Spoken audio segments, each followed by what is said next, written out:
আজকে আমি সয়াবিনের একটা রেসিপি দেখাচ্ছি, তোমরা প্রথম থেকে শেষ পর্যন্ত দেখো। প্রথমে 2-3 মিনিট সয়াবিনগুলোকে সিদ্ধ করে জল ঝেড়ে মিক্সারে করে বেটে নিয়েছি।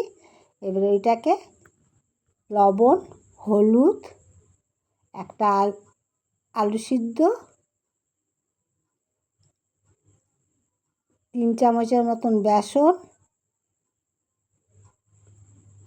কাঁচা লঙ্কা, রসুন, আদা বাটা দিয়ে ভালো করে মেখে নিলাম। এরপর একটা ডিম ফাটিয়ে এর মধ্যে দিয়ে দিলাম, দিয়ে ভালো করে আবার একটু মেখে নিলাম। এদিকে কড়ার মধ্যে আমার তেল গরম হয়ে গেছে। আমি হাতে করে ছোট ছোট বড়ার মতন করে ভেজে নেব। যে যেরকম সাইজ দিতে পারো, ছোট বড় যা দেওয়া যায় তাই হবে, ভালো লাগবে। তো আমি এটা ভেজে নিচ্ছি, এপিট ওপিট ভালো করে লাল লাল করে ভেজে নিচ্ছি।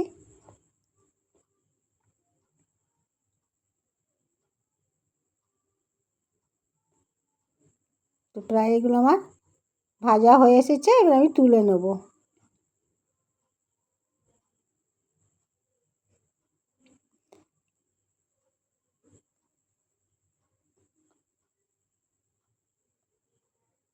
ওই তেলের মধ্যে আমি সামান্য একটু তেল আর একটু দিয়েছি, দিয়ে জিরে,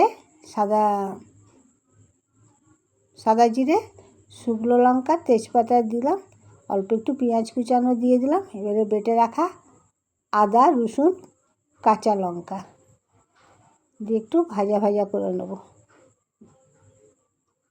এরপরে আমি দিলাম পেঁয়াজ বাটা, টমেটোর বাটা,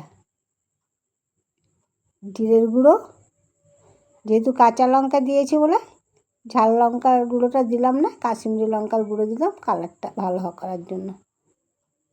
অল্প একটু চিনি, পরিমাণ মতন হলুদ, স্বাদ মতন লবণ দিয়ে এটা আমি ভালো করে কষিয়ে নিচ্ছি। এখানে একটা আলু সিদ্ধ আমি হাতে করে ভেঙে দিলাম, এই ভালো করে কষিয়ে নিচ্ছি। এই আলুটা দেওয়ার কারণ হলো তরকারিটা একটু ঘন হবে, ঝোলটা। এবার পরিমাণ মতন জল দিয়ে দিলাম।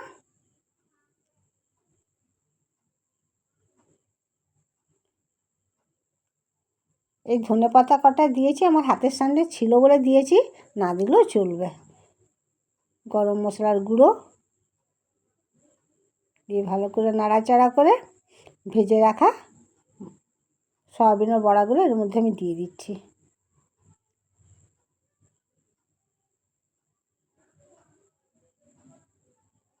এবার আমি অল্প একটু গা ঘি দিয়ে দেবো, দিয়ে আমি নামিয়ে নেব।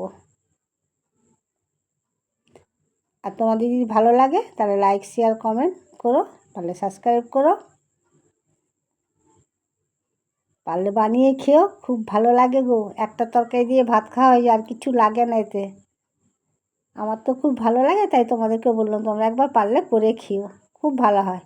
বেশি কিছু আর রান্না করতে হয় না। তাহলে তোমরা ভালো থেকো, সুস্থ থেকো, টাটা বাই বাই।